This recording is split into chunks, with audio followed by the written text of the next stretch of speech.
Welcome to another episode of last week's Comics Today. I am Toast, as always. I've got a fat stack of books here. I think there's 10. Most of it's DC. I don't know. Some of it's new. I don't know whether or not I'm going to be continuing with some of this, but let's get into it. We're going to start with Shazam. This is issue 2. Mark Waid, Dan Mora. Art, as always, is fantastic. I want to show this. So it starts off with a T-Rex at the door. He's got a monocle and a top hat. He has, amazingly, paperwork for Billy to fill out because of his actions taken in the first issue.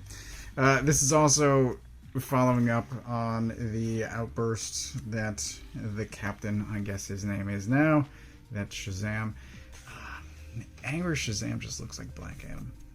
Anyway, the outburst that the captain had taken at the end of the first issue.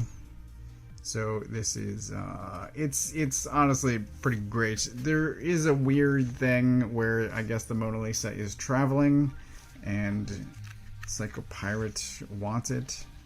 I thought at first it was anarchy. I don't know the difference between people. But anyway, I guess the Mona Lisa is traveling. It winds up in Pittsburgh. That's where they are, right? I think. Pittsburgh. Anyway, a theft takes place. Bad guys open fire within a museum, and Shazam winds up taking the blame for destroyed art. I guess there is some justification for that, but I don't know. Anyway, it's a fun issue. That's not the end of it, but it is a fun issue. I enjoyed it. I'm going to keep going with this. There's 2 epilogues to this, so I should mention this. There's 2 epilogues. In the first, Freddy is up to something. And in the second, it's set up for Night Terrors. Which is weird. This book just launched. Just 2 issues in. Issue 3 is not coming out for, I guess, 3 months because we've got a 2-month interjection of, I don't know. I believe Shazam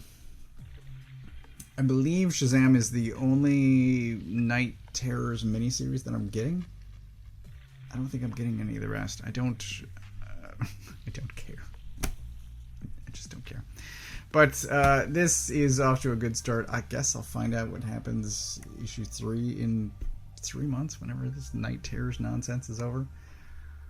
I don't know. Up next we have Astrobots. This is also issue 2. It's not going to be interrupted by 2 months of something else. This is apparently a comic book based on a toy line. So it's the reverse of the usual. But I'm enjoying it. And we've got some really cool looking robots. There's a story involving the robots are sent in advance of a human colony ship to a planet where they build a city. There's a picture of it somewhere.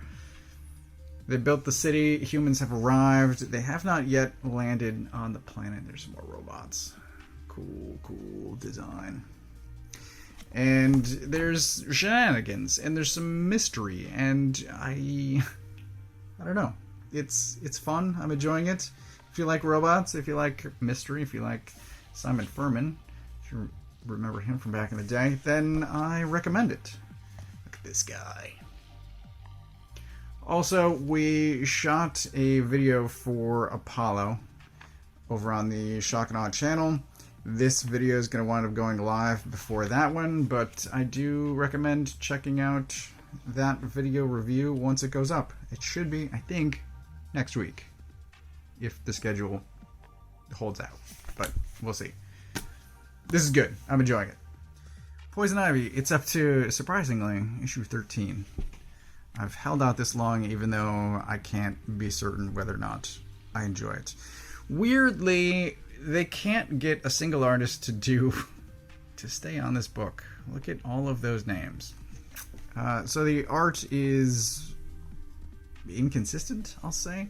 Like, we have this over here versus this over here, so I don't know. The story is fine. This should be maybe... I think I'm drawing the line. And then we get Fat Killer Croc. I mean, this almost looks Eduardo Riso. I kind of like it for that, except Fat Killer Croc just looks out of shape. Looks rough. Anyway, I think I'm declaring it. I don't care. I don't care anymore. I just don't. The story does not... I'm just done. Then we have Fuck This Place. This is issue 9 of 10. A lot of things get explained here. It's honestly more than I thought was going to be explained, gets explained. And some of it is in this silent sequence here that I thought initially was a Superman origin story, but it's not, I don't think. So we have what I'm calling Scientist Guy and General Guy, because he has, I don't know, things on his chest that look like, military badges. So there is a story being told here, right? This and this, I think, is a threat based on this face and, this. General Guy's just like, take your time to make your decision. And then this is happening, and this, I believe, is the alien ship landing on Earth. So we got a little bit in the past. We've got this beaver skin hat, coonskin. I don't know what this is, but this is happening. And then some of this, we got this thing here, and then whatever that is. And we got these people freaking out, and then that. So like, whoa, Nelly, right? They say terraforming. Okay. Sure. But that is the explanation for why everything is happening on this ranch. Meanwhile, there's time travelers. Did I even mention time travel last time? That seems like a spoiler I might have kept to myself. But time travel, ghosts, aliens. This book has it all. This book is amazing. Please read this. It's so good. So very good. What's also good is Dark Knights of Steel. It's not a consistently published book, but that's fine. I prefer it. Take however long you need in order to put out 12 issues from the same creative team. Please, DC, please. For fuck's sake. Anyway, the story's great. Art's great. This whole series has been fantastic. It's a pretty wild reimagining of familiar characters in a new setting. We get some, honestly, this might be my favorite current Batman, is medieval Batman. Wow, it's just great.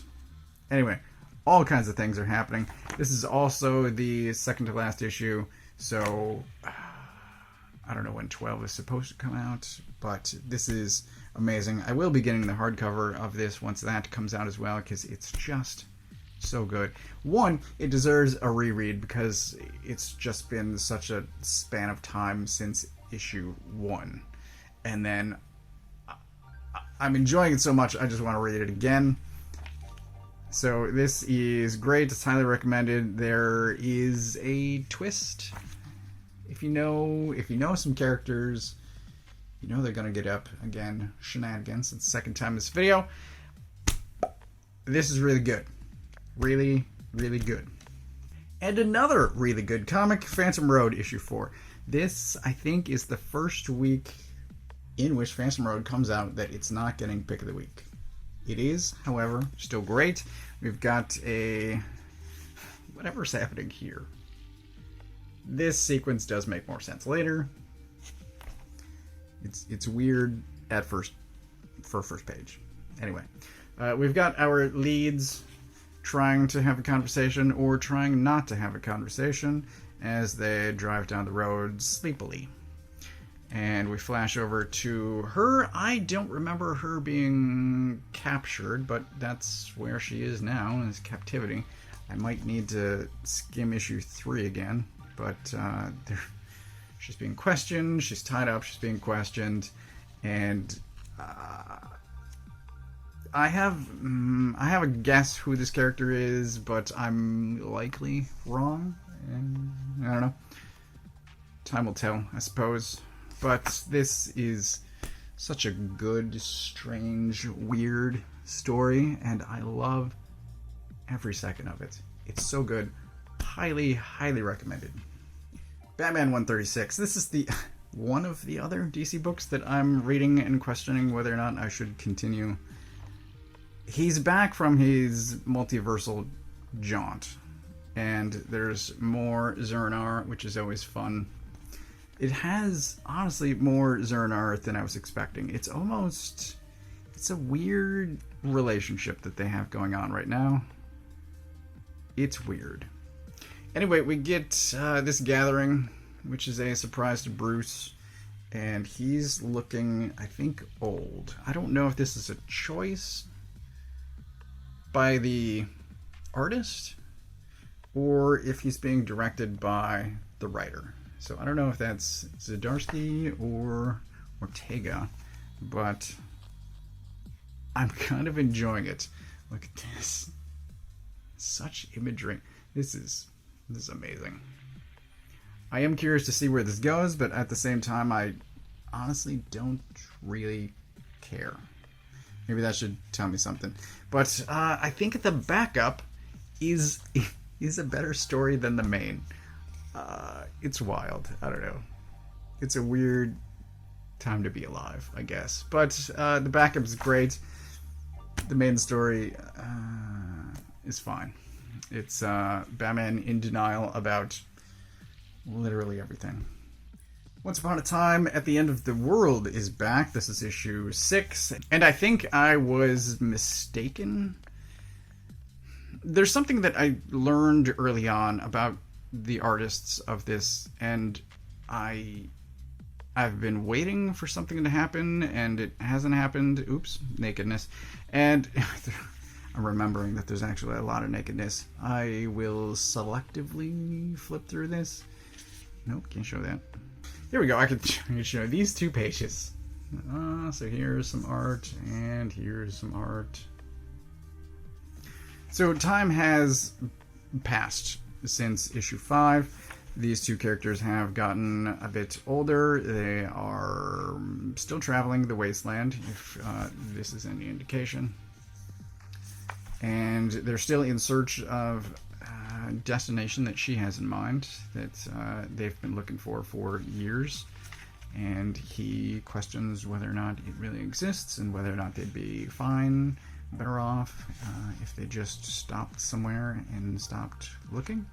Which is, I think, a question worth asking. But it's great. As I said, this issue has a lot of nakedness, so I'm not going to flip through anymore, I think. Maybe next issue we'll have less naked people, and I'll show off more of the art.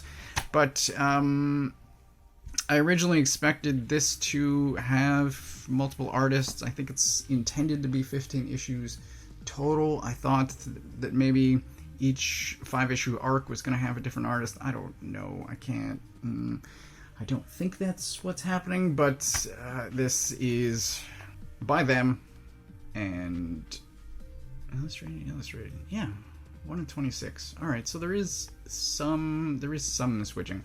I don't know, man. I don't know. I have no idea. I don't know. I'm just going to pretend I didn't learn the thing that I learned 6 months ago, and just enjoy every issue that comes out, because it's phenomenal. Up next we have Steel, issue 1, or I suppose Steelworks. There's something weird, right? So this speech is a little weird. That's fine. Lana's there. Also fine. We've got this guy. Check this out, right? So here he is throwing a glass at a TV. Except the TV is already cracked. So you can see here, there's a crack in it. Come over here, there's no crack. throws a glass, there's a new crack. So I guess this is a habit of this guy throwing glasses at TVs. Seems to be what's going on.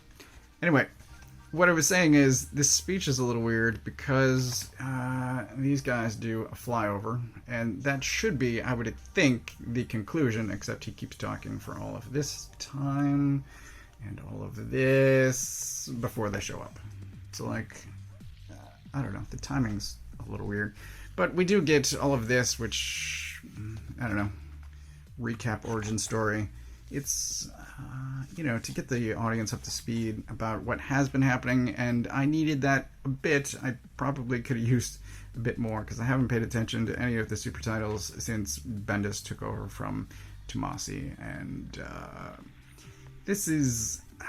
I don't know what to make this. It's ultimately fine. It's not great. I don't think it's fine. It's sort of the definition of corporate comics. It exists. I had more to say, but I don't care. I'm just gonna keep that to myself. This is fine. Lastly, for the week, we have John Kent, issue 4 of 6. And that is Damien on the cover. Some Super Sons reference. He is in the Injustice universe. So, Sinestro, we've got these guys. We've got her looking like this. And John makes some wonderful comments. So there's this one. I guess you judge people instead of hearing them out in every damn universe.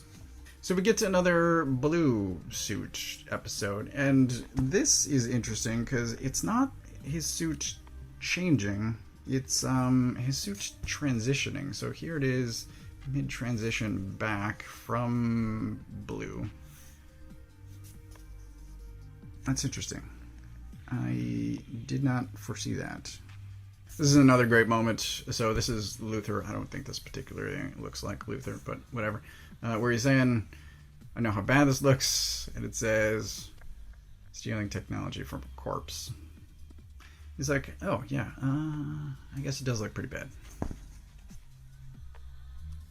So we've got John talking to both sides of the Injustice conflict, and he wants an outside opinion, so he winds up finding, well, here's the Damien conversation first, but he winds up finding this universe's version of Jay.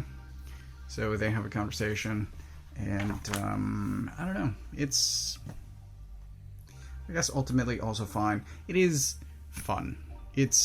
I enjoy John. I would prefer if he weren't aged up. Again, fucking Bendis. But since he is, I'm enjoying Taylor writing John. And I enjoyed Taylor writing Injustice comics all of those years ago. So this is enjoyable, not great, is what I will ultimately say. And that is everything that I got this week. So, of these, I'm going to say... Give me a second. These 4 in particular are outstanding, but... above them all is Once Upon a Time at the Underworld. It's just such a... It's, despite everything, a quiet moment between two people, and it's just really well done. It's a deep look at their relationship, at events that have led them to where they are, and I thoroughly enjoyed it. It's powerfully written. The art is phenomenal. I wish I could show more, but there's too much nakedness in this issue. And it's just incredibly well done. Highly recommended. But honestly, check out Phantom Road. Check out this Dark Knights of Steel. Check out Fuck This Place or I Hate This Place. It's the same book, just a different name. These should be getting collections soon. I think a 5-issue collection of this is out now or coming soon. I can't keep track, but it's great. It's a great week for comics. Really solid stuff. this is everything that I got. As always, I get all of my books from a local comic shop. If you don't know where yours is, you can use this URL to find the one closest to you. Thanks for watching.